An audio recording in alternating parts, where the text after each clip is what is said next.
Hi, ഞാൻ ദീപ. അപ്പം ഇന്ന് ഞാൻ വീഡിയോ ചെയ്യാനായിട്ടേ കഴിഞ്ഞ ആഴ്ചകളിലൊക്കെ ഇങ്ങനെ ഐഡിയാസ് തോന്നുമ്പോൾ നമ്മളിങ്ങനെ നോട്ട്സിൽ എഴുതിയിടും ഇന്നത് ചെയ്യാമെന്നൊക്കെ. പക്ഷേ ഇന്നിപ്പോൾ രാവിലെ അതൊന്ന് ഡെവലപ്പ് ചെയ്യാൻ നോക്കിയിട്ട് ഒന്നും തന്നെ അങ്ങോട്ട് ഡെവലപ്പ് ആക്കാൻ പറ്റുന്നില്ല. ഓരോന്ന് എഴുതി ഒക്കെ വരുമ്പോഴത്തേക്ക് നമ്മൾ അല്ലെങ്കിൽ ഇതൊക്കെ എന്തിനാ ഇപ്പം പറഞ്ഞിട്ട് എന്നുള്ളൊരു രീതിയിൽ നമുക്കത് അങ്ങ് എന്താണ് ഒരു ബ്ലോക്കേജ് എന്നൊക്കെ പറയത്തില്ലേ. ഇപ്പം എഴുതാനാണെങ്കിൽ ബുദ്ധിമുട്ടില്ല, നമുക്ക് പറയുമ്പോൾ അത് അങ്ങനെ അടുക്കി പെറുക്കി പറയാനായിട്ട് പറ്റുന്നില്ല എന്നുള്ളതാണ്. ചുമ്മാ ഇരുന്ന് പറയാനാണെങ്കിൽ നമുക്ക് പറയാം, ഇപ്പോൾ ഈ പറയുന്ന പോലെ ചുമ്മാ പറയാം. പക്ഷേ ഒന്ന് അടുക്കി പെറുക്കി കാര്യങ്ങളൊക്കെ ഒന്ന് ഒതുക്കി പറയുക എന്ന് പറയുന്നത് ഇച്ചിരി ടാസ്ക്കാണ്. അപ്പോൾ ഞാൻ ആലോചിച്ചേ, ഇപ്പോൾ റീസെൻ്റ്ലി കുറേയധികം കമൻസ് വന്നിട്ടുണ്ടായിരുന്നു. അതായത് നമ്മുടെ വീഡിയോൻ്റെ താഴെയായിട്ട് വന്ന കുറച്ച് കമൻസ്. അപ്പോൾ ആ കമൻസ് ഒക്കെ ഒന്ന് വായിച്ചു പോകാം, ആ ഒരു വ്യൂ പോയിന്റ് നമുക്ക് നോക്കാം, അല്ലെങ്കിൽ അതിന് എന്തെങ്കിലും മറുപടി പറയേണ്ടതുണ്ടെങ്കിൽ അതിന് മറുപടി കൊടുക്കാം എന്നുള്ള രീതിയിലാണ്. കാരണം റിപ്ലൈ ആയിട്ട് കൊടുക്കുന്നതിനേക്കാട്ടിലും ഒരു എന്താണ് ഒരു വീഡിയോ ആയിട്ട് ചെയ്യുമ്പോൾ കുറച്ചും കൂടെ ക്ലാരിറ്റി വരും. നമ്മൾ എഴുതുമ്പോൾ ആൾക്കാർ ഇൻ്റർപ്രറ്റ് ചെയ്യുന്നത് കറക്റ്റ് ആവണമെന്നൊരു നിർബന്ധമില്ല. അപ്പോൾ നമുക്ക് ഇന്ന് അങ്ങനെ ഒന്ന് പോകാം. പിന്നെ വീഡിയോ ഐഡിയാസ് എന്തെങ്കിലും ഉണ്ടെങ്കിൽ താഴെ കമൻറ്റ് ചെയ്യാം, എനിക്ക് കുറച്ചും കൂടെ എളുപ്പമായിരിക്കും കാര്യങ്ങളൊക്കെ ഒന്ന് തീരുമാനിച്ച് ഒരു വീഡിയോ ആയിട്ടൊക്കെ ചെയ്യാനായിട്ട് കേട്ടോ. അപ്പോൾ ആദ്യത്തെ കമൻറ്റ് ഞാൻ കുറച്ച് സ്ക്രീൻഷോട്ടൊക്കെ എടുത്ത് വെച്ചിട്ടുണ്ട്. അപ്പോൾ അതിൽ എന്നെ സ്ട്രൈക്ക് ചെയ്തൊരു കമൻറ്റാണ്. അതിന് ഞാൻ വീഡിയോ കംപ്ലീറ്റ് ആയിട്ട് ചെയ്യണമെന്നൊക്കെ കരുതിയെങ്കിലും എന്ത് പറയാനാണ് എന്നുള്ളത് കൊണ്ടാണ്. ഇതൊരു നെഗറ്റീവായിട്ടുള്ളൊരു കമൻറ്റൊന്നുമല്ല, അതൊരു ക്യൂരിയോസിറ്റിയുടെ പുറത്ത് കമൻറ്റ് ചെയ്തേക്കുന്നതാണ് എനിക്ക് മനസ്സിലായത്. കൂടുതലും എൻ്റെ മോളുടെ മൂത്തയാളുടെ ഡ്രസ്സിങ്ങിനെ പറ്റിയിട്ടാണ് ഒരാൾ തന്നെയാണ് കമൻറ്റ് ചെയ്തേക്കുന്നത്. ഇതിന് മുന്നേ ഒത്തിരി കമൻറ്റ്സ് വന്നിട്ടുണ്ട്, പക്ഷേ റീസെൻ്റ് ആയിട്ടുള്ള കമൻറ്റ് ഇതാണ്: ഈ മോളെ ഇങ്ങനെ ഡ്രസ്സ് ചെയ്യിക്കല്ലടോ. അതാണ് ഒന്നാമത്തെ കമൻറ്റ്. 2, മോളിങ്ങനെ ഡ്രസ്സ് ചെയ്താൽ ജെൻഡർ ഡിസ്ഫോറിയ ഉണ്ടാവില്ലേ? പിന്നെ ഉള്ളത്, ദീപ മോളെ ഇങ്ങനെ ഡ്രസ്സ് ചെയ്യിക്കുന്നത് എന്തുകൊണ്ടാണ്? ക്യൂരിയോസിറ്റി കൊണ്ടാണ്, ന്യൂ സബ്സ്ക്രൈബ്. അപ്പോൾ അത് സ്ഥിരമായിട്ട് ആൾക്കാർ എന്നോട് ചോദിക്കുന്നൊരു കാര്യമാണ്. കാരണം എൻ്റെ മൂത്തയാൾ അവൾ മെൻസ് വെയറാണ് കൂടുതലും ഇടുന്നത്. കൂടുതലെന്നല്ല, അവളുടെ കയ്യിൽ അത് മാത്രമേ ഉള്ളൂ. അവൾക്ക് ഇങ്ങനെ ചുരിദാറോ കുർത്ത ടോപ്പോ പിന്നെ ഫ്രോക്കോ പാവട ബ്ലൗസ് ഇതൊന്നും ഇല്ല അവളുടെ കയ്യിൽ. എനിക്ക് തോന്നുന്നൊരു ഞാൻ അവൾക്ക് ഡ്രസ്സ് തയ്ച്ചുകൊണ്ടിരുന്ന ഇവക്ക് തയ്ച്ചാണ് നമ്മൾ നമ്മുടെ ബിസിനസ്സിലേക്ക് ഇറങ്ങുന്നതൊക്കെ. പക്ഷേ ഇവക്ക് തീരെ താല്പര്യമില്ലായിരുന്നു. ഒരു 7ാം ക്ലാസ്സൊക്കെ കഴിഞ്ഞപ്പോൾ തൊട്ട് ഇവക്ക് ജീൻസ് വേണം എന്ന് പറഞ്ഞപ്പോൾ നമ്മൾ ഒരു ജീൻസാണ് മേടിച്ചു കൊടുത്തത് ആദ്യം. പിന്നെ അവളത് അതിന് ടോപ്പുകൾ മാത്രം വെച്ച് പെയർ ചെയ്യാൻ തുടങ്ങി. അപ്പം ഞാൻ ഈ പെൺകുട്ടികളായിരുന്ന സമയത്ത് പെൺകുട്ടികളാണ് എനിക്ക് 2 പേരും. അപ്പോൾ എൻ്റെ ഒരു മനസ്സിൽ ലഡ്ഡു പൊട്ടി, ഇവരുടെയൊക്കെ ഒരുക്കിക്കൊണ്ട് നടക്കാം. അപ്പോൾ ഇവർക്ക് ഡ്രസ്സ് വാങ്ങിക്കാൻ കടയിൽ പോകുമ്പോൾ അതിൻ്റെ റേറ്റ് കണ്ട് കൈ പൊള്ളിയിട്ടാണ് ഞാൻ പയ്യനെ എനിക്ക് തോന്നുന്നൊരു 3 വയസ്സൊക്കെ ആയി തുടങ്ങിയപ്പോൾ തൊട്ടാണ് ഞാൻ അന്നയ്ക്ക് ഡ്രസ്സ് തയ്ക്കാൻ തുടങ്ങുന്നത്. അപ്പോൾ എനിക്ക് ഭയങ്കര ഇഷ്ടമാണ് പല രീതിയിലുള്ള ഡ്രസ്സ്. പക്ഷേ ഇവർക്ക് എന്ത് ഡ്രസ്സ് ഇട്ട് കൊടുത്താലും കുത്തിക്കൊള്ളുന്നു എന്ന് പറഞ്ഞിട്ട് അവസാനം കോട്ടൺ അല്ലെങ്കിൽ റെഡിമെയ്ഡ് ആയിട്ടുള്ള നമ്മൾ ഈ ബനിയൻ ടൈപ്പ് തുണി അതൊക്കെയാണ് അവർക്ക് കംഫർട്ടബിൾ. അപ്പോൾ പിന്നെ നമ്മൾ അതിലേക്ക് മാറി, അവരുടെ ഇഷ്ടം അനുസരിച്ച് അതിലേക്ക് മാറി. പിന്നെ എന്താണെന്ന് വെച്ച് കഴിഞ്ഞാൽ നമുക്ക് എന്തെങ്കിലും കല്യാണമോ അങ്ങനത്തെ ഫംഗ്ഷനൊക്കെ വരുമ്പോൾ മാത്രം നമ്മൾ തയ്ക്കാൻ തുടങ്ങി. പിന്നെ ഞാൻ തയ്ക്കുന്നതെല്ലാം അവസാനം പെറുക്കി നമ്മൾ ആക്രിക്ക് കൊടുക്കേണ്ട ഗതികേടുകളാണ്. അതായത് ഇവരിടൂല. അങ്ങനെ കുറേ ആയിക്കഴിഞ്ഞാൽ 7ാം ക്ലാസ്സൊക്കെ ആയപ്പോൾ പറഞ്ഞ്, അമ്മ എനിക്ക് വേണ്ട, അമ്മ തയ്ക്കുന്ന ഡ്രസ്സ് എനിക്ക് വേണ്ട, എനിക്ക് ഇതാണ്, അപ്പോൾ ഈ ഇങ്ങനെ പാൻറ്റും ടീഷർട്ട്സും ഒക്കെയാണ് ഇഷ്ടം എന്ന് പറഞ്ഞു കഴിഞ്ഞപ്പോൾ ഞാൻ കുറച്ചൊന്ന് എതിർത്തു 7ാം ക്ലാസ്സിൽ. അത് കഴിഞ്ഞ് ഞാൻ നോക്കുമ്പം അവൾക്ക് കംഫർട്ടബിൾ അല്ലെ, അവൾ കുറച്ച് കോൺഫിഡൻ്റ് ആവുന്നത് അവൾക്ക് ഇഷ്ടമുള്ള ഡ്രസ്സ് ഇടുമ്പോഴാണ്. അപ്പോൾ അങ്ങനെയാണ് അത് സമ്മതിച്ചു കൊടുത്തത്. എനിക്ക് തോന്നുന്നു 8ാം ക്ലാസ്സൊക്കെ കഴിഞ്ഞപ്പോഴാണെന്ന് തോന്നുന്നു അവൾ പറഞ്ഞു, അവൾക്ക് മുടി മുറിക്കണം, അത് മുടി ആമ്പിള്ളാരുടെ കണക്ക് ബോയ് കട്ട് ചെയ്യണം. അപ്പോൾ അതെനിക്കൊന്ന് കൊറോണയൊക്കെ കഴിഞ്ഞൊരു സമയം, അവളെ ഫുൾ മൊട്ടയടിച്ചൊക്കെ വെച്ചേക്കുന്നൊരു ടൈമിലൊക്കെയാണെന്ന് തോന്നുന്നു. അപ്പോൾ നമ്മളത് സമ്മതിച്ചു, ഓക്കെ.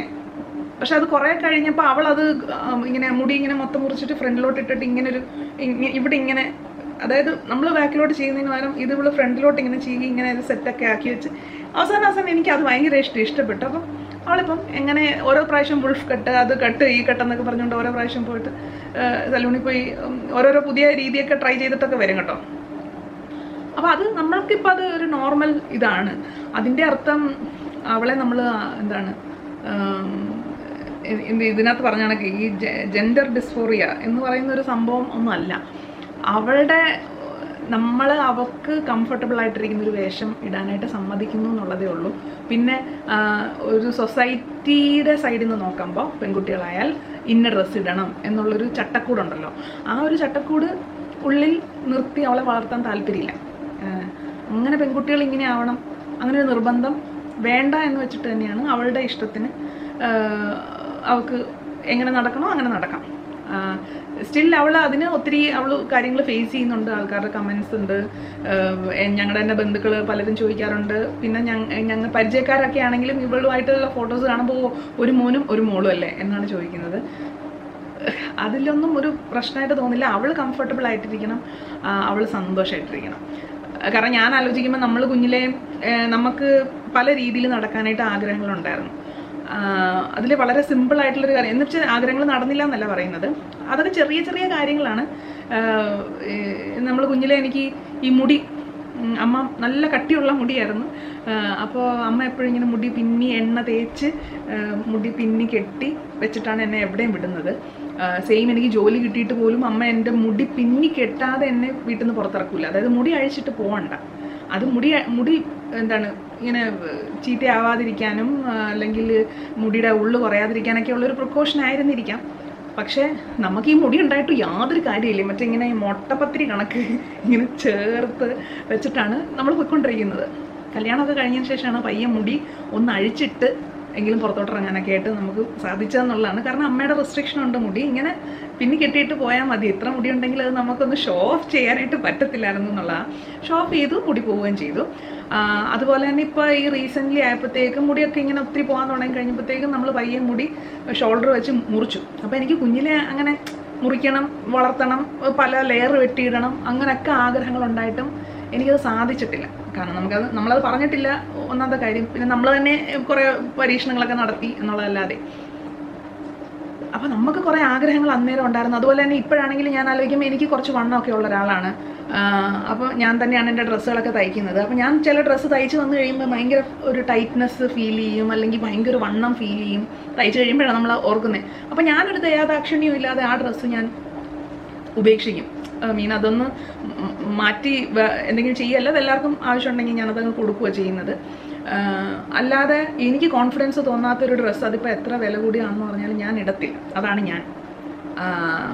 സാരി എനിക്കിഷ്ടമാണ്, പക്ഷേ അതിനെനിക്ക് എൻ്റേതായ കുറേ റൂൾസും റെഗുലേഷൻസും ഉണ്ട്. എനിക്ക് കഴുത്തൊത്തിരി ബാക്കിൽ ഇറങ്ങുന്നത് ഇഷ്ടമില്ല. ഇപ്പോഴാണെങ്കിൽ ഞാൻ മറ്റേ സുഹാസിനി മോഡൽ ഇങ്ങനെ കഴുത്ത് ചെറുതും ഇവിടെ അതനുസരിച്ചൊരു ക്ലോസ്ഡ് നെക്ക് പോലത്തെ ഇതും അങ്ങനത്തെ ഒക്കെയാണ്, അല്ലെ കുറച്ച് ഇറക്കമുള്ള നമ്മുടെ സോണിയാഗാന്ധിയുടെ ടൈപ്പ് ഇറക്കമുള്ള ബ്ലൗസൊക്കെയാണ് ഞാൻ ഇടുന്നത്. അപ്പം എനിക്ക് എൻ്റേതായ കുറേ കാര്യങ്ങളുണ്ട്, അതില്ലെങ്കിൽ എനിക്ക് ഇടാനായിട്ടൊരു ബുദ്ധിമുട്ടാണ്. സെയിം വേ ഡ്രസ്സസ് ആണെങ്കിൽ ഇപ്പോൾ സ്ലിറ്റഡ് ഡ്രസ്സ് ഞാൻ പയ്യെ മാറ്റിക്കൊണ്ടുവരുവാണ്. എനിക്ക് സ്ലിറ്റഡ് ഡ്രസ്സ് ഇടുമ്പോൾ ഉള്ള ഒരു കോൺഫിഡൻസ് കുറവുണ്ട്, കാരണം നമുക്ക് വണ്ണം ഉള്ളത് കൊണ്ട്. അപ്പോൾ അത് നമ്മുടെ ഒരു ഉള്ളിലെ പ്രശ്നങ്ങളായിരിക്കാം. സ്റ്റിൽ നമ്മുടെ ഡ്രസ്സിങ് നമ്മുടെ കോൺഫിഡൻസിനെ ഒത്തിരി ബൂസ്റ്റ് ചെയ്യുന്നൊരു സംഭവമാണെന്ന് തന്നെയാണ് ഞാൻ മനസ്സിലാക്കുന്നത്. അപ്പോൾ സെയിം വേ അവൾക്ക് ചില ഡ്രസ്സസ് അവൾക്ക് പറ്റുന്നില്ല, അല്ലെങ്കിൽ അവളുടെ കോൺഫിഡൻസ് അല്ലെങ്കിൽ അവളുടെ ഒരു പേഴ്സണാലിറ്റിക്ക് അത് യോജിക്കുന്നതായിട്ട് അവൾക്ക് ഫീൽ ചെയ്യുന്നില്ലെങ്കിൽ നമ്മൾ അവളെ നിർബന്ധിച്ച് ഇടിയിപ്പിക്കുക എന്ന് പറയുന്നത് ഒരു ബുദ്ധിമുട്ടുള്ള കാര്യമാണ്. എന്തിനാ വെറുതെ അനാവശ്യമായൊരു സ്ട്രെസ്സ് അതിൻ്റെ പുറത്ത്. അതും എന്തിൻ്റെ കാര്യത്തിലാണ്? അവൾ ഇടുന്ന ഡ്രസ്സ് അല്ലെങ്കിൽ ഇപ്പോൾ അവൾ തുണിയില്ലാതെ നടക്കുമൊന്നുമല്ല, അല്ലെങ്കിൽ ഭയങ്കര എക്സ്പോസ്ഡ് ആയിട്ടാണെങ്കിൽ പോലും അവൾ ബാക്കിയുള്ള ആൾക്കാരൊക്കെ ഒന്നും ഒരു ബുദ്ധിമുട്ടുണ്ടാക്കുന്നില്ലല്ലോ. അവളുടെ ഡ്രസ്സിങ് കൊണ്ട് വേറൊരാൾക്ക് മാനസികമായിട്ടൊരു ബുദ്ധിമുട്ട് അല്ലെങ്കിൽ അവർക്ക് ഒരു ഡിസ്റ്റർബൻസ് ആവുന്നില്ലല്ലോ അവള്. അപ്പോൾ അവളുടെ ഡ്രസ്സ് ഇട്ട് നടക്കുന്നതിന് ബാക്കിയുള്ളവരെന്തിനാണ് ഇങ്ങനെയാണ് പെൺകുട്ടികൾ ഡ്രസ്സ് ചെയ്യേണ്ടതെന്ന് പറഞ്ഞൊരു റെസ്ട്രിക്ഷൻ വെക്കുന്നത്? അപ്പം അതിനോട് എനിക്കൊരു വിയോജിപ്പുണ്ട്. പറയാൻ കുറേ അധികം ഉണ്ട്, പക്ഷേ ഇത്രേ പറയുന്നുള്ളൂ. അവളുടെ ഇഷ്ടം, നമ്മളായിട്ട് നടത്തിക്കുന്നൊന്നുമല്ല, അവളുടെ ഇഷ്ടം. അവൾക്ക് ഇനി എപ്പോൾ ഇത് മാറണമെന്ന് തോന്നുന്നു അപ്പം മാറാം. പിന്നെ ഇടയ്ക്ക് ആൾക്കാർ ചോദിച്ചു ഇങ്ങനെ നടക്കുവാണെങ്കിൽ കല്യാണം കഴിക്കാൻ പറ്റില്ലെന്നോ, പിന്നെ ചെറുക്കനെ കിട്ടത്തില്ലെന്നോ, അങ്ങനെ ഒരു കമൻറ്റ്. അപ്പം ഞാൻ പറയുന്നത്, നമ്മൾ നമ്മുടെ പിള്ളേരെ വളർത്തുന്നത്, അല്ലെങ്കിൽ ഞാൻ എൻ്റെ കൊച്ചിനെ വളർത്തുന്നത് ഒരിക്കലും ഒരു മാരേജ് മെറ്റീരിയലായിട്ടല്ല. അവളുടെ സ്വന്തം കാലിൽ നിൽക്കണം, ഫിനാൻഷ്യലി ഇൻഡിപെൻഡൻ്റ് ആവണം. അവൾക്ക് കല്യാണം കഴിക്കാൻ വേണ്ടിയിട്ടല്ല ഞാൻ അവളെ വളർത്തുന്നത്. എൻ്റെ കാര്യമാണ് പറഞ്ഞത്. അവൾക്ക് കല്യാണം കഴിക്കണമെന്നുണ്ടെങ്കിൽ കല്യാണം കഴിക്കാം. ഇല്ല, ഈ ചിലർ പറയത്തില്ലേ ഇവളെ ഒരാളുടെ കൈ പിടിച്ച് ഏൽപ്പിച്ചിട്ട് വേണം എനിക്ക് കണ്ണടയ്ക്കാൻ. അങ്ങനെ എനിക്ക് കണ്ണടയ്ക്കേണ്ട ആവശ്യമൊന്നുമില്ല. അവൾ ഫിനാൻഷ്യലി ഇൻഡിപെൻഡൻ്റ് ആവുകയാണ്, അവൾക്ക് സ്വന്തമായിട്ട് കാര്യങ്ങളൊക്കെ നോക്കാൻ പറ്റുന്നുണ്ട്. ഇപ്പോഴും നമ്മൾ അതിനു വേണ്ടിയിട്ട് തന്നെയാണ് അവളെ ട്രെയിൻ ചെയ്യിക്കുന്നത്. ഇവിടെ കല്യാണത്തിൻ്റെ കാര്യമേ പറയാറില്ല. ഈവൻ വീട്ടുജോലിയിലൊക്കെ ചെയ്യുക ചെയ്യാതിരിക്കുക ഒക്കെ ചെയ്യുന്ന സമയത്ത് നമ്മൾ പറയാറില്ല. പണ്ട് ഞാനൊക്കെ കേട്ടോണ്ട് നീയൊക്കെ വല്ല വീട്ടിലും ചെന്ന് കഴിയുമ്പോൾ പഠിക്കും, ആ ഒരു ഡയലോഗ് ഇവിടെ അടിക്കാറില്ല. കാരണം ഇതാണ് അവളുടെ വീട്. അവൾക്ക് ജോലി ഉണ്ടെങ്കിലും ഇല്ലെങ്കിലും വേറെ ഒരു അവൾ ഉദ്ദേശിക്കുന്ന സ്ഥലത്തൊന്നും അവൾക്ക് എത്താൻ പറ്റിയില്ലെങ്കിലും അവൾക്ക് തിരിച്ചു വന്ന് കിടക്കാനായിട്ട് ഒരു വീട് ഇവിടെ നമ്മൾ ഉണ്ടാക്കി വെച്ചിട്ടുണ്ട്. ഈ വീട്ടിൽ നിന്ന് ഇവിടെ ആരെയും ഇറക്കി വിടാൻ പോകുന്നില്ല. സോ ഇവിടെ നിങ്ങൾക്ക് എങ്ങനെ വേണമെങ്കിലും ജീവിക്കാം. കല്യാണം കഴിച്ചിട്ടോ കല്യാണം കഴിക്കാതെയോ എങ്ങനെയാണ് നിങ്ങളുടെ ഇഷ്ടം അതനുസരിച്ച് ആ രീതി തന്നെയാണ് പ്രിഫർ ചെയ്യുന്നത്. അവളോട് പറയുന്നതും അത് തന്നെയാണ്. സോ ഇവളുടെ ഡ്രസ്സ് കണ്ട് ഇവളെ കല്യാണം കഴിക്കാനായിട്ട് ആരും വരേണ്ട ആവശ്യമില്ല എന്നുള്ളതാണ്. അത് അവൾ തീരുമാനിക്കണം, നമ്മളല്ല തീരുമാനിക്കേണ്ടത്. ഇതെല്ലാം സൊസൈറ്റിയുടെ ഒരു കാഴ്ചപ്പാടാണ്. പെൺകുട്ടികൾ ഇങ്ങനെ ആയിരിക്കണം, പെൺകുട്ടികൾ ജോലി മേടിച്ചു കഴിഞ്ഞാൽ ഉടനെ കല്യാണം കഴിക്കണം, അല്ലെങ്കിൽ പഠിത്തം കഴിഞ്ഞാൽ ഉടനെ തന്നെ കല്യാണം കഴിക്കണം. അങ്ങനെ ഒരു റെസ്ട്രിക്ഷനും ഇവിടെ വെച്ചിട്ടില്ല.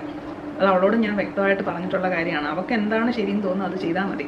ഡ്രസ്സിങ്ങിൻ്റെ കേസിലായാലും ആൾക്കാരെ ഉപദ്രവിക്കാതിരിക്കുക, അല്ലെങ്കിൽ ആൾക്കാർ നമ്മൾ കാരണം വേറൊരാൾക്ക് ബുദ്ധിമുട്ടുണ്ടാകാതിരിക്കുകയാണെങ്കിൽ നീ എന്ത് വേണേൽ ചെയ്തോ. കൊല്ലാനും കക്കാനും ഒന്നുമല്ല പറയുന്നത്, വേറൊരാൾക്ക് ബുദ്ധിമുട്ടുണ്ടാവരുത്, നീ എനിക്ക് എങ്ങനെ വേണമെങ്കിലും ജീവിക്കാന്നുള്ളതാണ്. അപ്പോൾ അതിനൊരു ആൻസർ ആയെന്നാണ് വിചാരിക്കുന്നത്. ഈ കമൻ്റ് ഇട്ട ആളോട് ദേഷ്യം അല്ല കേട്ടോ ഞാൻ പറഞ്ഞത്. ആ പുള്ളിയാണോ പുള്ളിക്കാരിയാണോ ഒരു ക്യൂരിയോസിറ്റിക്കാണ് ചോദിച്ചേക്കുന്നത്. അല്ലാണ്ട് എനിക്ക് ഇങ്ങനെ ഭയങ്കര നമ്മളെ ഭയങ്കരമായിട്ട് കുത്തുന്ന രീതിയിലുള്ള കമൻസും നേരിട്ടും സംസാരങ്ങൾ വരാറുള്ളത് കൊണ്ട് അത് പൊതുവായിട്ടൊന്ന് പറഞ്ഞതേ ഉള്ളൂ. പിന്നെ ഉള്ളത്, ഈ കഴിഞ്ഞ ദിവസം ഞാൻ ഒരു മീൽ പ്രിപ്പിൻ്റെ വീഡിയോ ഇട്ടായിരുന്നു. അപ്പോൾ അതിൻ്റെ താഴെ ഒത്തിരി ആൾക്കാർ ഒത്തിരി ആൾക്കാരെന്ന് പറയാനില്ല എങ്കിലും അത്യാവശ്യം നല്ല രീതിയിൽ ഇട്ട കമൻസ് എല്ലാം ഇച്ചിരി കുറുക്കി കൊള്ളുന്ന രീതിയിലുള്ള കമൻസാണ്. അപ്പോൾ ഞാൻ ആ മീൽ പ്രിപ്പ് വീഡിയോയിൽ പറഞ്ഞേക്കുന്നത് ഞാൻ എൻ്റെ വീട്ടിൽ ഞാൻ പയറ്റുന്ന കുറച്ച് പരിപാടികളാണ്. അതിന് എൻ്റേതായ കുറച്ച് പ്രശ്നങ്ങളുള്ളതുകൊണ്ടാണല്ലോ നമ്മൾ അങ്ങനെ ഇതിലേക്ക് പോകുന്നത്. ഇപ്പം നമുക്ക് രാവിലെ എണീക്കുമ്പോൾ കണ്ണ് തുറന്ന് എണീക്കുമ്പോൾ ആരെങ്കിലും വന്ന് എല്ലാം ഉണ്ടാക്കി തന്ന് നമുക്ക് കഴിക്കാനാണെങ്കിൽ നമുക്കിതൊന്നും ചെയ്യേണ്ട ഒരു ആവശ്യമില്ല. രാവിലെ എണീറ്റ് ഫ്രഷ് ആയിട്ട് ഫുഡ് കഴിച്ച് പോവാം. പക്ഷേ എൻ്റെ ഒരു സാഹചര്യം അനുസരിച്ച് എനിക്ക് രാവിലെ പിള്ളേരെ വിടണം, പിള്ളേരെ അതിനകത്ത് ഇൻവോൾവ് ചെയ്യിക്കുക എന്ന് പറഞ്ഞാൽ ആ രീതിയിൽ ഞാൻ ഈ പറഞ്ഞ പോലെ തന്നെ പിള്ളേരെ ഞാൻ അടുക്കളപ്പണി ചെയ്യിപ്പിക്കുമോ എന്ന് ചോദിച്ചു കഴിഞ്ഞാൽ അവർക്ക് വേണമെങ്കിൽ അവർക്ക് വന്ന് അവർക്കായിട്ട് എന്തെങ്കിലും സ്പെഷ്യൽ ഫുഡ് ഉണ്ടെങ്കിൽ അവർ തന്നെ ഉണ്ടാക്കി കഴിക്കുന്നത്, ഞാനായിട്ട് ഉണ്ടാക്കി കൊടുക്കാറില്ല. അവരുടെ പരീക്ഷണങ്ങളുണ്ട്, കേക്ക് ആവട്ടെ, ന്യൂഡിൽസ് ആവട്ടെ, അല്ലാതുള്ള എന്തെങ്കിലും ഇറ്റാലിയൻ ഡിഷസ് ആവട്ടെ, അതൊക്കെ അവർ സ്വന്തമായിട്ട് എന്തെങ്കിലുമൊക്കെ ചെയ്യുന്നതാണ് ഇവിടെ. അപ്പോൾ അതിനൊന്നും നമ്മളൊരു റെസ്ട്രിക്ഷൻ വെച്ചിട്ടില്ല. പക്ഷേ അടുക്കള പണി എന്ന് പറഞ്ഞ് കുറേ കാര്യങ്ങൾ നമ്മൾ പഠിപ്പിച്ചു കൊടുത്തിട്ടില്ല. അത്യാവശ്യം മുട്ട വരിക്കാൻ അറിയാം, ചായ ഉണ്ടാക്കാൻ അറിയാം, അവർക്ക് സർവൈവ് ചെയ്യേണ്ട കാര്യങ്ങളൊക്കെ അറിയാം. ഇനി ബാക്കിയുള്ള എല്ലാവരും യൂട്യൂബൊക്കെ നോക്കി എന്താണെന്ന് വെച്ചാൽ ചെയ്തോളും. അപ്പോൾ പിള്ളേരെ ഇൻവോൾവ് ചെയ്യിപ്പിക്കുന്നില്ല. ഫുഡ് ഉണ്ടാക്കി അൺഹെൽത്തി ആയിട്ടുള്ള ഓപ്ഷൻസ് വ്യൂവേഴ്സിന് പറഞ്ഞു കൊടുക്കുകയാണ്. ഞാനതിൽ ആരെയും നിർബന്ധിക്കുന്നൊന്നുമില്ല, നമ്മൾ ഐഡിയ പറഞ്ഞു കൊടുക്കുകയാണ്. ഞാൻ അങ്ങനെ ഒരു വീഡിയോ ചെയ്തതിൻ്റെ ഉദ്ദേശം തന്നെ എനിക്ക് ഭയങ്കര ഹെൽപ്ഫുള്ളായിട്ട് ഉള്ള മീൽ പ്രിപ്പ് ഐഡിയാസ് യൂട്യൂബിൽ നിന്ന് തന്നെ എനിക്ക് കിട്ടിയത്, അത് എൻ്റെ ഒരു വേർഷൻ ഞാൻ കാണിച്ചെന്നേ ഉള്ളൂ. അപ്പോൾ ഞാൻ അങ്ങ് ആകെ ഡൗൺ ആവുകയാണ്, അല്ലെങ്കിൽ നാളെ അല്ലെങ്കിൽ അടുത്ത ആഴ്ച എനിക്കൊരു ഹെക്ടിക് വീക്കാണ് വരുന്നത് എങ്കിൽ ഞാൻ കുറച്ചധികം പ്രിപ്പയർ ചെയ്യും. മീൽ പ്രിപ്പ് ആണെങ്കിലും അല്ലാണ്ടുള്ള കാര്യങ്ങളാണെങ്കിലും അധികം പ്രിപ്പയർ ചെയ്യും. അതായത് പിള്ളേരുടെ കാര്യങ്ങൾ, ഇപ്പം പിള്ളേർക്ക് ട്യൂഷനുണ്ട്, അപ്പോൾ എല്ലാ ദിവസവും നമുക്ക് സമയം പോകുന്ന കുറച്ച് കാര്യങ്ങളുണ്ട്. ഇവർ തിരിച്ച് വീട്ടിൽ നിന്ന് വന്നു കഴിയുമ്പോൾ ഇളയാൾക്ക് ഡ്രസ്സൊക്കെ എടുത്തു കൊടുക്കുക എന്ന് പറയുന്ന ഒരു പരിപാടിയുണ്ട്. അതിനേക്കാളും ഡ്രസ്സെല്ലാം ഒരാഴ്ചത്തേക്കുള്ളത് സെറ്റാക്കി തേച്ച് റെഡിയാക്കി ഇവിടെ വെച്ചേക്കുവാണെങ്കിൽ അവൾ തന്നെ വൈകിട്ട് വന്ന് ഡ്രസ്സ് മാറിക്കോളും.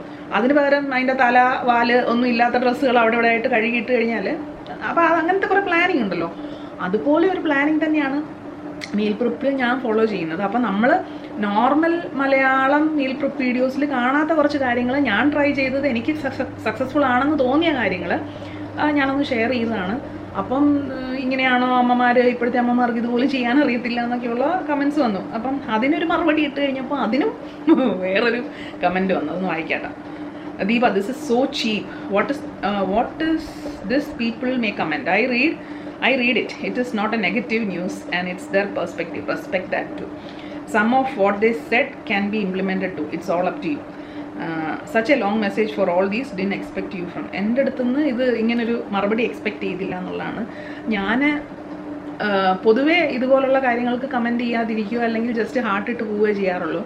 പക്ഷേ ഇതെനിക്ക് കുറച്ച് അധികം ഹേർട്ടായെന്ന് തന്നെ പറയാം. ഹേർട്ടാകുമ്പോൾ ഹേർട്ടായെന്ന് പറയണമല്ലോ, അല്ലാതെ ഇപ്പോൾ എനിക്കിതൊന്നും ഹേർട്ടാവത്തില്ല എന്ന് പറയാനില്ലല്ലോ. കാരണം ഒരു ചൊറിച്ചിൽ പോലെയാണ് എനിക്ക് ഫീൽ ചെയ്തത്. അപ്പോൾ എനിക്ക് അന്നേരം എനിക്ക് കുറച്ച് സമയം ഉണ്ടായിരുന്നു, കാരണം എനിക്കൊന്ന് വർക്കൊക്കെ കഴിഞ്ഞ് ഇറങ്ങി വന്നപ്പോഴാണ് ഞാൻ ആ കമൻറ്റ് കാണുന്നത്. അപ്പം കുറച്ച് ടൈം ഉള്ളത് കൊണ്ട് എൻ്റെ എക്സ്പ്രഷൻ കൂടുതലും ഞാൻ ബ്ലോഗിലാണ് എനിക്ക് കുറച്ച് നന്നായിട്ട് എക്സ്പ്രസ് ചെയ്യാൻ പറ്റുന്നത്. അപ്പോൾ കുറച്ച് ഹാഷായിട്ടുള്ള രീതിയിൽ തന്നെയാണ് എഴുതിയത്. പക്ഷേ ഒരിക്കലും ഞാൻ നിർബന്ധിച്ചിട്ടില്ല ആരുടെടുത്തും ഇത് ചെയ്യണമെന്ന്. അതുപോലെ എനിക്കിപ്പം സിമ്പിളാണ് എൻ്റെ കാര്യം. നമ്മളൊരു വീഡിയോ ഇഷ്ടപ്പെടാത്തൊരു വീഡിയോ കാണുകയാണ്, അല്ലെങ്കിൽ ഇഷ്ടപ്പെടാത്തൊരു ആക്ട് കാണുകയാണ്, അല്ലെങ്കിൽ ഇപ്പം ഞാൻ നോക്കുമ്പോൾ എൻ്റെ എതിരെ നിൽക്കുന്ന ഒരമ്മ, ആ അമ്മയുടെ കുഞ്ഞിനെ പേരൻ്റ് ചെയ്യുന്ന രീതി എനിക്ക് ഇഷ്ടപ്പെടുന്നില്ലെന്ന് വെച്ചോ, ഞാൻ അവരുടെ അടുത്ത് പോയിട്ട് പറയാനേ പോകുന്നില്ല, നിങ്ങൾ ഈ ചെയ്യുന്നത് ശരിയല്ല, നിങ്ങൾ ഇങ്ങനെയല്ല, നോക്കൂ ഞാൻ ഇങ്ങനെയാണ്, ഇതുപോലെയാണ് പിള്ളേരെ വളർത്തുന്നത്, അങ്ങനെ ഞാൻ പറയാറില്ല. ഞാൻ എൻ്റെ വേ ഓഫ് പേരൻറ്റിങ് ഞാൻ പറയാറുണ്ട്. എന്ന് വെച്ചാൽ എല്ലാവരും അതുപോലെ ചെയ്യണമെന്ന് ഞാൻ പറയാറില്ല. എൻ്റെ ഒരു പെർസ്പെക്റ്റീവ് ഞാൻ ഷെയർ ചെയ്യാറുണ്ട്, അടിച്ചേൽപ്പിക്കാറില്ല. സെയിം വേ ഒരു ഇഷ്ടമില്ലാത്തൊരു വീഡിയോ കണ്ടു കഴിഞ്ഞാൽ ഞാൻ എൻ്റെ താഴെ പോയിട്ട് കമൻ്റ് ഒന്നും ചെയ്യാറില്ല. അതെ നിങ്ങൾ ഈ കാണിക്കുന്നതൊക്കെ ഭയങ്കര മഹാമോശമാണ്, ഇങ്ങനല്ല എന്ന് പറഞ്ഞാൽ നമ്മൾ സ്ക്രോൾ ചെയ്ത് പോകത്തേ ഉള്ളൂ. എന്തോരം വീഡിയോസ് ഇപ്പോൾ യൂട്യൂബിൽ ലൈവ് വീഡിയോസ് ഒത്തിരി കാണാറുണ്ടല്ലോ, ഭയങ്കര വൾഗറായിട്ടുള്ള വീഡിയോസ് ഒത്തിരി നമുക്ക് ലൈവ് ആണെങ്കിൽ പോലും സ്ക്രോൾ ചെയ്യുമ്പോൾ ഓട്ടോമാറ്റിക്കലി കയറി വരാറുണ്ട്.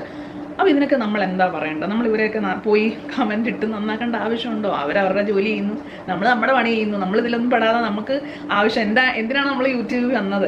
അതിൻ്റെ കാര്യങ്ങളൊക്കെ നോക്കിയും കണ്ട് ഇപ്പോൾ വീഡിയോ പോസ്റ്റ് ചെയ്യണമെങ്കിൽ അത്, അല്ല എന്തെങ്കിലും ഒരു ഇൻഫർമേഷൻ തപ്പാനാണെങ്കിൽ അത്, പഠിക്കാനാണെങ്കിൽ അത്, വന്നിട്ട് അങ്ങ് പോയാൽ പോരെ. എന്തിനാണ് ഇവരെയൊക്കെ നാട്ടുകാരെ നന്നാക്കാൻ പോകേണ്ട ആവശ്യമുണ്ടോ? സെയിം ഞാൻ എൻ്റെ കൊച്ചിനോടും പറയാറുണ്ട്. അവൾക്ക് എനിക്കും ഉണ്ടായിരുന്നു ഒരു ചെറുപ്രായത്തിൽ ഈ ചോരത്തിളപ്പെന്ന് പറയുന്നൊരു സംഭവം.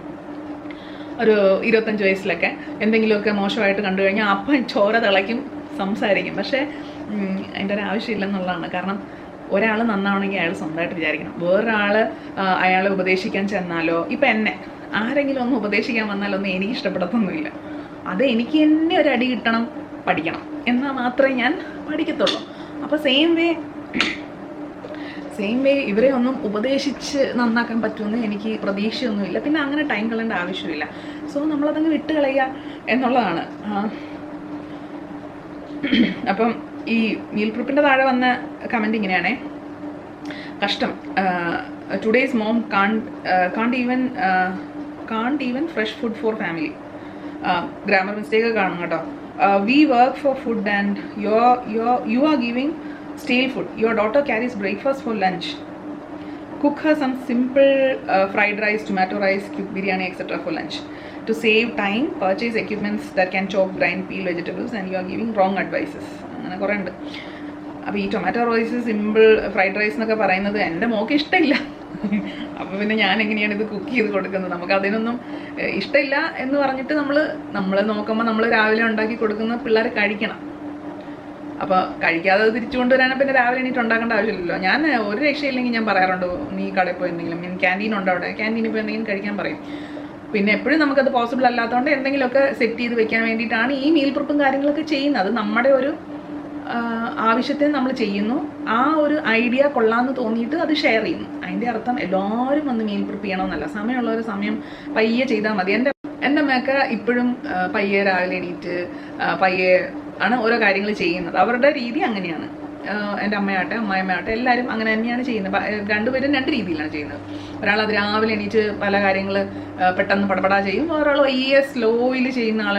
അപ്പോൾ എനിക്ക് എൻ്റെ ആവശ്യത്തിന് എൻ്റേതായ രീതികൾ ഞാൻ അഡാപ്റ്റ് ചെയ്യേണ്ടതുണ്ട്. അപ്പോൾ അത് ഞാൻ ചെയ്തു. ആ ഒരു കാര്യം നമ്മൾ പറഞ്ഞു, അത്രയേ ഉള്ളൂ.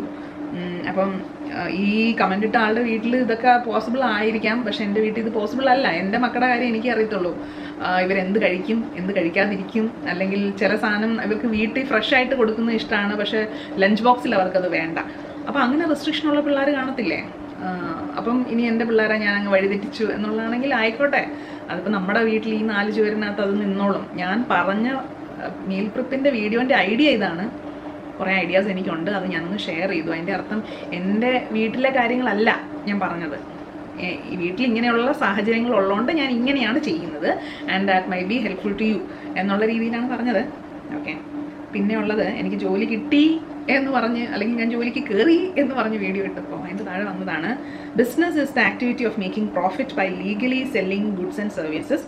From your words, you are not doing any business in reality. The primary aim is on profit generation. Never mix passion or charity into the business model. From the personal income we earn from business, we can do our passions and charity. അപ്പം ഇത് പറഞ്ഞ കാര്യം കറക്റ്റാണ്. ഈ passion നമ്മൾ charity ഇതൊന്നും നമ്മുടെ business മോഡലിൽ മിക്സ് ചെയ്യാൻ പാടില്ല. പിന്നെ നമ്മളിതിനകത്ത് നമ്മൾ എന്താണോ ബിസിനസ്സിൽ നിന്ന് ഏൺ ചെയ്യുന്നത് അത് നമുക്ക് ഇതിനകത്ത് കൊടുക്കുന്നത് അത് നോക്കിയും കണ്ടുമൊക്കെ കൊടുക്കുക എന്നുള്ളതാണ്. പിന്നെ ബിസിനസ് അല്ല ചെയ്തിരുന്നത് എന്നാണ് പുള്ളിക്കാരി അല്ലെങ്കിൽ പുള്ളിക്കാരൻ പറയുന്നത്. ബിസിനസ് അല്ല, ഇതിന് നമുക്ക് സെൽഫ് എംപ്ലോയിഡ് ആണെന്നേ പറയാൻ പറ്റൂ. നമ്മൾ പൊതുവേ നമ്മൾ എന്താണ് സെൽഫ് എംപ്ലോയിഡ് ആണെങ്കിൽ നമ്മൾ ബിസിനസ്സാണ്, അങ്ങനെയാണ് സാധാരണ പറയാറ്. ആ ഒരു രീതിയിൽ നമ്മൾ ബിസിനസ് എന്ന് പറഞ്ഞതേ ഉള്ളൂ. സെൽഫ് എംപ്ലോയിഡ് ആയിരുന്നു, കാരണം ഞാൻ ഒറ്റയ്ക്ക് ഇരുന്ന് ചെയ്യുന്നു, അതൊരു സെൽഫ് എംപ്ലോയിഡ് മോഡലായിരുന്നു. പിന്നെ primary aim is on profit generation, അതും കറക്റ്റ് ആയിരുന്നു ഈ പറഞ്ഞതേ. പ്രോഫിറ്റ് ജനറേഷൻ ആണ് നമ്മൾ നോക്കേണ്ടിയിരുന്നത്, പക്ഷെ അത് ഞാൻ നോക്കിയില്ല, അതെൻ്റെ തെറ്റാണ്. യെസ്, അല്ല അത് ഇത് നെഗറ്റീവായിട്ട് ഞാൻ പറഞ്ഞല്ല, മീൻ ഇത് കറക്റ്റാണ് ഈ പറഞ്ഞത്, പക്ഷെ പറഞ്ഞ രീതി എന്തോ നമുക്ക് എവിടെയോ കുത്തുന്ന പോലെ ഒരു ഫീലിംഗ്, അത്രേ ഉള്ളൂ. ഓക്കെ, പിന്നെ അടുത്തത് വർക്ക് ഫ്രം ഹോം എടുക്കരുത്. ഞാൻ medical coding work from home ആയിരുന്നു, ലാസ്റ്റ് വട്ടായിട്ട് റിസൈൻ ചെയ്തു. കമ്പ്യൂട്ടർ കിച്ചൺ ഇപ്പോൾ 2 വർഷം ഗ്യാപ്പായി, ഇപ്പോൾ വീണ്ടും. അപ്പോൾ ഈ വർക്ക് ഫ്രം ഹോം എടുക്കരുതെന്ന് പറഞ്ഞാൽ ഞാനായിട്ട് എടുത്തൊന്നുമല്ല എനിക്ക് കിട്ടിയത്, എനിക്ക് റിമോട്ട് ജോബാണ് കിട്ടിയത്. ഞാൻ ആഗ്രഹിച്ചിരുന്നത് 9 to 5 എന്നുള്ളൊരു രീതിയായിരുന്നു, അല്ലെങ്കിൽ ഓഫീസിൽ പോയിട്ട് ജോലി ചെയ്യുക എന്നുള്ളതായിരുന്നേ. പക്ഷേ എനിക്ക് കിട്ടിയത് ഇതാണ്. പക്ഷേ എനിക്കിപ്പോൾ തോന്നുന്നു യെസ് ഇത് തന്നെയാണ് നല്ലത്. കാരണം ഞാൻ രാവിലെ അടുക്കളയിൽ ഈവൻ മീൽ പ്രിപ്പ് എല്ലാം ചെയ്തിട്ട് പോലും ഞാൻ അടുക്കളയിൽ നിന്ന് ഇറങ്ങി എക്സസൈസും ഒക്കെ കഴിഞ്ഞ് നമ്മളാകെ തളർന്നു പോകുന്നുള്ളതാണ്. ഒരു 9 മണിയൊക്കെ ആകുമ്പോഴത്തേക്ക് എനിക്കങ്ങ് വയ്യ. മേ ബി എനിക്കത് ഫൈബ്രോമൈൽജി ഉള്ളത് കൊണ്ടായിരിക്കാം. 9 മണിയൊക്കെ ആകുമ്പോൾ നമ്മളങ്ങ് തളർന്നു പോവുകയാണ് ചെയ്യുന്നത്. സോ നമ്മളൊരു 20 മിനിറ്റ് സ്നാപ്പൊക്കെ എടുത്തിട്ടാണ് നമ്മൾ ശരിക്കും പറഞ്ഞാൽ ജോലിക്ക് കയറുന്നത്. അപ്പോൾ നമുക്ക് വലിയ കുഴപ്പമില്ലാണ്ട കാര്യങ്ങളൊക്കെ നടക്കും. അപ്പോൾ ഞാനിപ്പോൾ ആലോചിക്കായിരുന്നു, എനിക്ക് അങ്ങനെ ഒരു പോയി ചെയ്യേണ്ട ഒരു ജോലി ആയിരുന്നെങ്കിൽ കുറച്ചും കൂടെ ബുദ്ധിമുട്ടായിരുന്നു. ഞാൻ അവിടം വരെ പോയി ക്ഷീണിച്ച് തിരിച്ചുള്ള ട്രാവൽ, അതെല്ലാം ക്ഷീണം കൂടും, കാര്യങ്ങൾ നടക്കില്ല. അപ്പോൾ ഇപ്പം റിമോട്ട് ജോബ് ആകുമ്പോൾ അതിൻ്റെതായ ബെനിഫിറ്റ് ഉണ്ട്. അതിനകത്ത് ഒരു കാര്യം എന്താണെന്ന് വെച്ച് കഴിഞ്ഞാൽ ഓൾറെഡി ഞാൻ ഇവിടെ വർക്ക് ഫ്രം ഹോം ആയിരുന്നു, അതുകൊണ്ട് തന്നെ അതിലെ കുറേ അധികം നെഗറ്റീവ്സ് എനിക്കറിയാം. സോ ഇനിയൊരു പുതിയൊരു ജോലിയിലേക്ക് പ്രവേശിക്കുമ്പോൾ, അല്ലെങ്കിൽ ഞാൻ പണ്ട് വർക്ക് ചെയ്തുകൊണ്ടിരുന്ന സമയത്താണെങ്കിൽ പോലും നമ്മൾ കൊച്ചിനൊക്കെ വയ്യാതെ വരുമ്പോൾ വർക്ക് ഫ്രം ഹോം എടുക്കാറുണ്ട്. അപ്പോൾ ഞാൻ നോക്കുമ്പോൾ ശ്രദ്ധിച്ചിട്ടുള്ള കാര്യം, നമ്മൾ ഓഫീസിലിരുന്ന് വർക്ക് ചെയ്യുന്നതിനേക്കാട്ടിലും കൂടുതൽ നമ്മൾ വീട്ടിൽ ഇരിക്കുമ്പോൾ വർക്ക് ചെയ്യും. അപ്പോൾ അത് ഒരു ഗിൽട്ടിൻ്റെ പുറത്താണ് നമ്മൾ ആ വർക്ക് അത്രയും കൂടുതൽ ചെയ്യുന്നത്. അപ്പോൾ ഇപ്പം കയറുമ്പോൾ നമ്മൾ അതിനൊരു കറക്റ്റ് ബൗണ്ടറി വെച്ചിട്ടാണ് നമ്മൾ കയറേണ്ടത്. അപ്പോൾ ആ ഒരു ബൗണ്ടറി ബ്രേക്ക് ചെയ്യാതിരിക്കുന്നിടത്തോളം നമ്മുടെ ലൈഫും വർക്കും എല്ലാം വലിയ കുഴപ്പമില്ലാണ്ട് പോകും. അത് ബാലൻസ് ആവും എന്ന് ഞാൻ പറയുന്നില്ല, ബാലൻസ് ആക്കാൻ ഭയങ്കര ബുദ്ധിമുട്ടാണ്. നമ്മൾ ഏതെങ്കിലും ഒന്നിന് പ്രയോറിറ്റി കൊടുക്കേണ്ടി വരും. അപ്പോൾ എൻ്റെ കേസിൽ ഇപ്പോൾ നമ്മൾ വർക്കിന് തന്നെയാണ് പ്രയോറിറ്റി കൊടുക്കുന്നത്. കാരണം ലൈഫിന് പ്രയോറിറ്റി കൊടുത്തിരുന്നെങ്കിൽ, പേഴ്സണൽ ലൈഫിന് പ്രയോറിറ്റി കൊടുത്തിരുന്നെങ്കിൽ ഒരിക്കലും ഞാൻ ജോലിക്ക് വരത്തില്ല. നമുക്കിപ്പോൾ നമുക്ക് ഇങ്ങനെ ഒരു ജോലിയിലേക്ക് കടക്കണം, അതിൽ കുറച്ച് കാര്യങ്ങൾ ചെയ്യണം എന്നൊരു ആഗ്രഹം ഉണ്ടായി, അതിന് വേണ്ടിയിട്ടാണ് വർക്ക് ചെയ്യുന്നത്. അപ്പോൾ എനിക്കിപ്പോൾ കുറച്ചും കൂടെ മുൻതൂക്കം നമുക്ക് വർക്കിനാണ് കൊടുക്കാൻ പറ്റുന്നത്.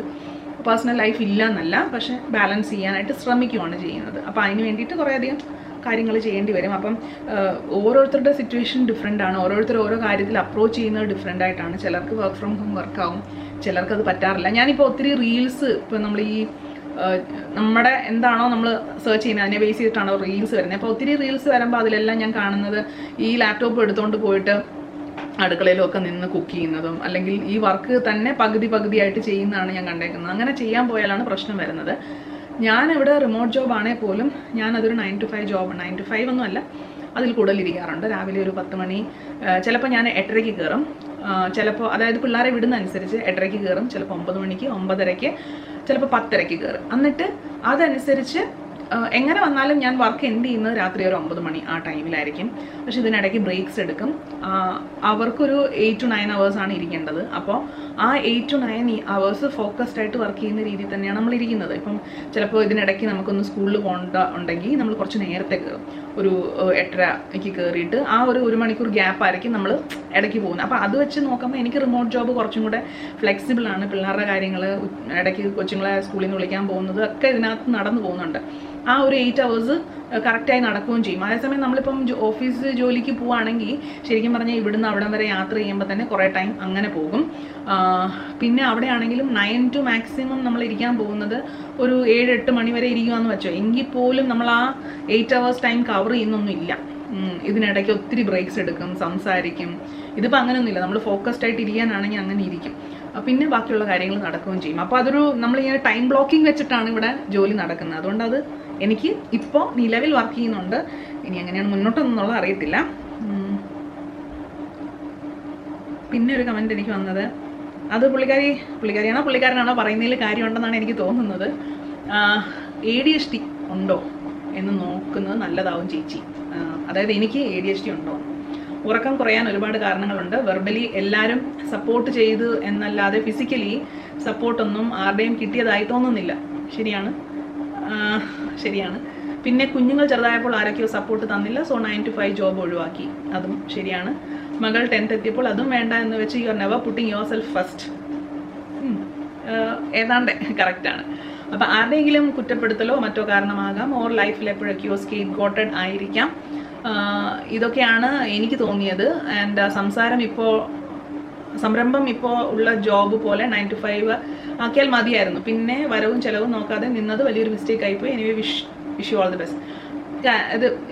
ഇത് പറഞ്ഞത് ഒരു 90% ഞാൻ യോജിക്കുന്നു. പിന്നെ നമ്മുടെ സംരംഭം 9 to 5 ആക്കിയിരുന്നെങ്കിൽ കറക്റ്റായിരുന്നു. 9 to 5 ഒക്കെ ആക്കി തന്നെയാണ് നമ്മൾ ഇടയ്ക്ക് പോകുന്നത്. പക്ഷെ നമ്മുടെ കൈ നിൽക്കാറില്ല. കാരണം ഇതെല്ലാം നമ്മൾ തന്നെയാണോ നോക്കണ്ടേ. അപ്പം നമുക്ക് അങ്ങനെ നിർത്തിയിട്ട് അങ്ങനെ ചെയ്യാനും പറ്റത്തില്ല. ഈ 9 to 5 ഇരുന്നാലും ജോലി തീരത്തില്ല, നമ്മൾ ഒറ്റയ്ക്കായതുകൊണ്ട്. ആളെ വെച്ചിരുന്നെങ്കിൽ കുറച്ചും കൂടെ മാനേജ് ചെയ്യാൻ അറിയാറുണ്ടെങ്കിൽ കാര്യങ്ങൾ നന്നായിട്ട് പോയാനേന്ന് തന്നെയാണ് ഞാൻ വിചാരിക്കുന്നത്. പക്ഷേ ഈ പുള്ളിക്കാരി ADHD അങ്ങനെ നമ്മളിങ്ങനെ ഒത്തിരി ടേംസ് ഇപ്പോൾ അറിയാവുന്നതുകൊണ്ട് നമുക്ക് അത് പറയാം.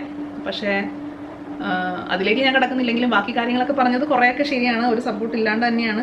ഫിസിക്കലി സപ്പോർട്ട് വളരെ കുറവായിരുന്നു. മെൻ്റൽ സപ്പോർട്ട് യെസ് ഉണ്ടായിരുന്നു, ബട്ട് അതുകൊണ്ട് കാര്യമില്ല. ഓക്കെ, ഇനി അടുത്തത്, I have 4 years experience as software engineer. Now I'm trying a domain change to software testing, learn manual and automation testing, but currently there are no opening for freshers. Can you please refer me? Refer ചെയ്യാൻ ചോദിച്ചു കഴിഞ്ഞാൽ എനിക്ക് ലിങ്ക്ഡിനിൽ വരുന്നതെല്ലാം ഞാൻ എടുത്ത് forward ചെയ്യാറുണ്ട്. എൻ്റെ കമ്പനിയിലേക്ക് ഞാൻ ഫോർവേഡ് ചെയ്യാറുണ്ട്. പക്ഷേ അവിടെ ആവശ്യമുണ്ടെങ്കിലല്ലേ എടുക്കത്തുള്ളൂ. അപ്പോൾ ഞാൻ പറയും, നിങ്ങളുടെ കൊളീഗ്സിനെ തന്നെ നിങ്ങൾ കോൺടാക്ട് ചെയ്യുക. പണ്ട് നിങ്ങൾ ഓൾറെഡി വർക്ക് ചെയ്തുകൊണ്ടിരുന്ന ആളാണെങ്കിൽ നിങ്ങളുടെ കൊളീഗ്സിനെ തന്നെ കോൺടാക്ട് ചെയ്യുന്നതാണ് നിങ്ങൾക്ക് കുറച്ചും കൂടെ ബെറ്റർ. ഈ ലിങ്ക്ഡിനിലൊക്കെ അപ്ഡേറ്റ് ചെയ്തിരുന്നാലും നിങ്ങൾക്ക് കോൺടാക്ട്സ് ഉണ്ടെങ്കിലാണ് നിങ്ങൾക്ക് കുറച്ചും കൂടെ ഹെൽപ്ഫുൾ ആവാൻ വരുന്നത്. അപ്പോൾ നമ്മൾ ആ കണക്ഷൻസ് നമ്മൾ ഇമ്പ്രൂവ് ആക്കി കൊണ്ടുവരാമെന്നുള്ളതാണ് ഇതിനകത്ത് മെയിൻ കാര്യം കേട്ടോ. പിന്നെ കരിയർ ഗ്യാപ്പ് ഉണ്ട്. അടുത്ത കമൻറ്റാണ്, കരിയർ ഗ്യാപ്പ് ഉണ്ട്. 11 വർഷം വീട്ടിലിരുന്ന് പോയി വരാനും ബുദ്ധിമുട്ടാണ് ജോബിന്. So work from home job കിട്ടുമോ IT-യിൽ? വർക്ക് ഫ്രം ഹോം ജോബ്സൊക്കെ കിട്ടും IT-യിൽ. നമ്മൾ ശ്രമിക്കണം, പഠിക്കണം, കണക്ഷൻസ് ഉണ്ടാക്കണം, തപ്പണം എന്നുള്ളതാണ്. പിന്നെ അത് നമ്മുടെ കണക്ഷൻസും ഞാൻ പറഞ്ഞല്ലോ, എൻ്റെ ഭയങ്കര കഴിവ് കൊണ്ടൊന്നും കിട്ടിയെന്ന് ഞാൻ പറയത്തില്ല. നമുക്ക് അതിൻ്റെ സാഹചര്യമൊക്കെ ഒത്തു വന്നു. അതുപോലെ ഒരു സാഹചര്യം ഒത്തു വരുന്നവരെ ട്രൈ ചെയ്യുക എന്നുള്ളതാണ് ഇതിനകത്ത് പറയാനുള്ളത്. ഇനി അടുത്തത് ഒരു കമൻറ്റ്, ചേച്ചി ഞാൻ 2016 BTech പാസ് ഔട്ടാണ്. കോമ്പറ്റേറ്റീവ് എക്സാമിനേഷൻ പഠിച്ച് അതെല്ലാം വേസ്റ്റായി. ഞാൻ അതിൻ്റെ കൂടെ MBA in HR കൂടി ഡിസ്റ്റൻറ്റ് ഇഗ്നോയിൽ ആയിട്ട് ചെയ്തിട്ടുണ്ട്. റിസൾട്ട് വന്നു, സർട്ടിഫിക്കറ്റ് വന്നിട്ടില്ല. ജോബിന് അപ്ലൈ ചെയ്യാൻ സ്റ്റാർട്ട് ചെയ്തപ്പോൾ കുറേ എക്സ്ട്രാ സ്കിൽസ് കൂടി ജോബിന് വേണമെന്ന് കാണിക്കുന്നു. സോ ഇതൊക്കെ എങ്ങനെയാണ് പഠിക്കേണ്ടത്? യൂട്യൂബിൽ പഠിച്ചാൽ മതിയോ? പ്രീവിയസ് എക്സ്പീരിയൻസ് ഒന്നും ഇല്ല. ഈ പ്രീവിയസ് എക്സ്പീരിയൻസ് ഒന്നും ഇല്ലെങ്കിൽ ഞാൻ പറയും, അതിപ്പോൾ IT ഫീൽഡാണെങ്കിലും വേറെ ഏത് ഫീൽഡിലോട്ടാണെങ്കിലും ഇതിൻ്റേതായ കുറേ കോഴ്സുകളുണ്ടല്ലോ, ഷോർട്ട് ടേം കോഴ്സസ് ഉണ്ടല്ലോ, 2 to 3 months അല്ലെങ്കിൽ ഒരു 6 months കോഴ്സസ് ഒക്കെ ഉണ്ടല്ലോ. അതിന് പോകുന്നത് നല്ലതായിരിക്കും. അതിന് ചുമ്മാ കണ്ണുടച്ച് പോകരുത്. ഈ പ്ലേസ്മെൻറ്റ് അസിസ്റ്റൻസ് അല്ലെങ്കിൽ നമുക്ക് ഇൻ്റർവ്യൂ അസിസ്റ്റൻസ് ഒക്കെ തരുന്ന കമ്പനികൾ നോക്കിയിട്ട് പോകണം. അവിടെ എല്ലായിടത്തും പഠിപ്പിക്കുന്ന ഒരുപോലൊക്കെ തന്നെയായിരിക്കും പഠിപ്പിക്കുന്നത്. പക്ഷേ നമുക്ക് വേണ്ടത്, നമ്മൾ ആ ഒരു സ്ഥാപനത്തിൽ പഠിക്കുമ്പോൾ ആ സ്ഥാപനമായിട്ട് ടൈപ്പുള്ള കുറേയധികം കമ്പനികൾ കാണും. അപ്പോൾ അങ്ങനെ ടൈപ്പുള്ള കമ്പനികൾ ഉണ്ടോ എന്ന് നോക്കിയിട്ട് മാത്രം ഒരു സ്ഥാപനത്തിൽ കയറുക. അതിപ്പോൾ ഓൾറെഡി അവിടെ പഠിച്ച ആൾക്കാരെ അല്ലെങ്കിൽ അവരോട് തന്നെ ചോദിച്ച് കാര്യങ്ങൾ മനസ്സിലാക്കുക. ഇവരുടെ ഇൻസ്റ്റാ FB പ്രൊഫൈൽസ് ഒക്കെ തപ്പിയെടുക്കുക. അതിനകത്തുള്ള ആൾക്കാർ, അത് ഈ പേജ് ലൈക്ക് ചെയ്തേക്കുന്ന ആൾക്കാരൊക്കെ ഇല്ലേ, അവരെയൊക്കെ പോയിട്ട് ആ ഫേസ്ബുക്ക്, ഈ സോഷ്യൽ മീഡിയ എന്ന് പറയുന്നത് എന്തിനാണ്, അതുവഴി ആൾക്കാരെ കോൺടാക്ട് ചെയ്ത് ചോദിക്കുക എന്താണ് അവിടെ ഇങ്ങനെ ഓപ്പർച്യൂണിറ്റി കിട്ടുമോ. പിന്നെ അവർ തന്നെ പ്രൊഫൈലിൽ പോയി നോക്കിക്കഴിഞ്ഞാൽ, അല്ലെങ്കിൽ ആ പ്രൊഫൈൽ എടുത്ത് ലിങ്ക്ഡിനൊക്കെ തപ്പി കുറച്ച് പണി ചെയ്യണം. ഇവരെയൊക്കെ പോയി തപ്പി കണ്ടുപിടിച്ച് അവരോട് ചോദിക്കണം, ഇന്നടുത്തുനിന്ന് പോയിട്ട് നിങ്ങൾക്ക് എങ്ങനെ ഗുണം ഉണ്ടായിരുന്നോ. പിന്നെ ഒരു സ്ഥാപനത്തിൽ ഒരു 20 പേര് പോയാൽ 20 പേർക്കും ജോലി കിട്ടണമെന്ന് യാതൊരു ഉറപ്പുമില്ല. അത് അവർ പഠിക്കുന്ന പോലെ ആവാം, അല്ലെങ്കിൽ അവർക്ക് പഠിക്കാനുള്ള സ്കില്ലില്ലെങ്കിൽ അവർ ഡ്രോപ്പ് ഔട്ടായിട്ട് പോകും. അപ്പോൾ അത് കണ്ടിട്ട് എനിക്കും പറ്റില്ല അങ്ങനല്ല. നമുക്കൊരു വാശിയുണ്ടെങ്കിൽ നമുക്ക് പഠിക്കാനൊക്കെ പറ്റും. നമ്മളിപ്പം ഒരു ഐഡിയ ഇല്ലാത്ത ആൾക്കാർ ഞാൻ പറയും ഇതുപോലെ ഏതെങ്കിലും ഒരു സ്ഥാപനത്തിൽ പോയി പഠിക്കുന്നത് നല്ലത്. സ്ഥാപനം ഇൻ ദ സെൻസ് ഞാൻ എടുത്ത് പറയുന്നില്ല, നിങ്ങൾ ഇതിനെപ്പറ്റി തപ്പാൻ തുടങ്ങുമ്പോൾ തന്നെ ഈ സ്ഥാപനങ്ങളുടെ എല്ലാം, അതായത് ജസ്റ്റ് നിങ്ങൾ യൂട്യൂബിലൊക്കെ ഇങ്ങനെ സെർച്ച് ചെയ്ത് തുടങ്ങുക. അപ്പോൾ നിങ്ങൾക്ക് ഇനി ഇൻസ്റ്റയിലും ഫേസ്ബുക്കിലും ഒക്കെ ഇവരുടെ ആഡ്സ് വന്നുകൊണ്ടേയിരിക്കും. അപ്പോൾ പയ്യെ ഇവരെയൊക്കെ അന്വേഷിച്ച് അവരുടെ അടുത്ത് അവരെ കോൺടാക്ട് ചെയ്ത് എന്താണ് എൻ്റെ ഡീറ്റെയിൽസ്, ഫീസ് സ്ട്രക്ചറൊക്കെ ചോദിച്ചു വെക്കുക. അപ്പോൾ പിന്നെയും വേറെ പുതിയ ആൾക്കാരുടെ ആഡ്സ് വന്നുകൊണ്ടേയിരിക്കും. അതിൽ നിന്നൊരു തീരുമാനം എടുക്കുക. അതാണ് ചെയ്യേണ്ടത്. ഒരു എക്സ്പീരിയൻസ് ഇല്ലാത്തവരുടെ കാര്യം. എക്സ്പീരിയൻസ് ഉണ്ടെങ്കിൽ നിങ്ങൾ ഇതിന് പോകണമെന്ന് ഞാൻ പറയത്തില്ല. പക്ഷേ സ്റ്റിൽ എക്സ്പീരിയൻസ് ഉണ്ട്, നിങ്ങളൊന്ന് റിഫ്രഷ് ചെയ്ത്, ഒരു വലിയ ഗ്യാപ്പ് വന്ന് നിങ്ങളൊന്ന് റിഫ്രഷ് ചെയ്ത് നിങ്ങൾക്ക് ഇതുപോലൊരു കമ്പനിയിൽ കയറണമെന്നുണ്ടെങ്കിൽ ഇൻ്റർവ്യൂ കുറച്ചും കൂടെ എളുപ്പമായിരിക്കും. ഇതൊക്കെ പെയ്ഡ് കോഴ്സസ് ആയിരിക്കും കേട്ടോ. അപ്പം അവർ ആ പെയ്ഡ് കോഴ്സ് പറയുന്നതിനകത്ത് ഇത്ര ഇൻ്റർവ്യൂ സെറ്റ് ചെയ്ത് തരുമെന്നൊക്കെ പറയുന്നതുണ്ട്. അതിന് അതൊക്കെ നല്ലതാണോ എന്ന് അന്വേഷിച്ചിട്ട് അതിൽ ജോയിൻ ചെയ്തിട്ട് അങ്ങനെ പോവാം. നമുക്കൊന്നും ഇല്ലാണ്ട് വീട്ടിലിരിക്കുന്നതിനേക്കാൾ നല്ലതാണ് നമ്മൾ ആ ഒരു കോഴ്സ് പഠിച്ച് ഒന്നും കൂടെ റിഫ്രഷ് ചെയ്ത്, ഗ്യാപ്പുള്ള ആൾക്കാരുടെ അടുത്ത് പറയുന്നത് ഈ പ്ലേസ്മെൻറ്റ് അസിസ്റ്റൻസ് ഒക്കെ ഉണ്ടോ എന്നൊക്കെ തപ്പി അവരുമായിട്ട് ടൈപ്പുള്ള കമ്പനികളെയൊക്കെ ഒന്ന് കണ്ടുപിടിച്ച്, അല്ലെങ്കിൽ പിന്നെ നമ്മൾ ഇൻഡിവിജ്വലി ഓരോ കമ്പനികളായിട്ട് അയക്കണം. അവർ എത്ര പേര് നമ്മുടെ ആ റെസ്യൂം കാണണം നിർബന്ധമില്ല. അപ്പോൾ ഈ സ്ഥാപനങ്ങളിലൊക്കെ പഠിച്ചു കഴിഞ്ഞാൽ അവർക്ക് ഇത്ര പേരെ പഠിപ്പിച്ചു ജോലി മേടിച്ചു എന്നൊരു ഇത് വെക്കണമല്ലോ. അതുകൊണ്ട് അവർ കുറച്ചും കൂടെ അത് വർക്ക് ചെയ്യും. പിന്നെ അല്ലാണ്ട് നമ്മൾ സെൽഫ് ലേണിംഗ് കുറേയധികം ചെയ്യേണ്ടതായിട്ട് വരും. അപ്പോൾ ഇതാണ് എനിക്ക് ഈ ഗ്യാപ്പ് ഉണ്ടെങ്കിലും അല്ല ഒരു ഐഡിയ ഇല്ലാത്ത ആൾക്കാരും എങ്ങനെ ജോലി അപ്രോച്ച് ചെയ്യണം എന്നുള്ള കാര്യത്തിൽ പറയാനുള്ളത്. കുറച്ചധികം നീണ്ട ഒരു കഥ പറച്ചിലായിപ്പോയി. അപ്പോൾ ഇന്നത്തേക്ക് ഇത്രയും മാത്രം. എനിക്ക് എന്തെങ്കിലും വീഡിയോ ഐഡിയാസ് ഉണ്ടെങ്കിൽ ഒന്ന് നിങ്ങൾ ഷെയർ ചെയ്യുക താഴെ കമൻറ്റ് സെക്ഷനിൽ. അടുത്ത ആഴ്ച നമുക്ക് വേറെന്തെങ്കിലും ഐഡിയാസ് അല്ലെങ്കിൽ കാര്യങ്ങളുമായിട്ട് നമുക്ക് കണ്ടുമുട്ടാം. ബൈ.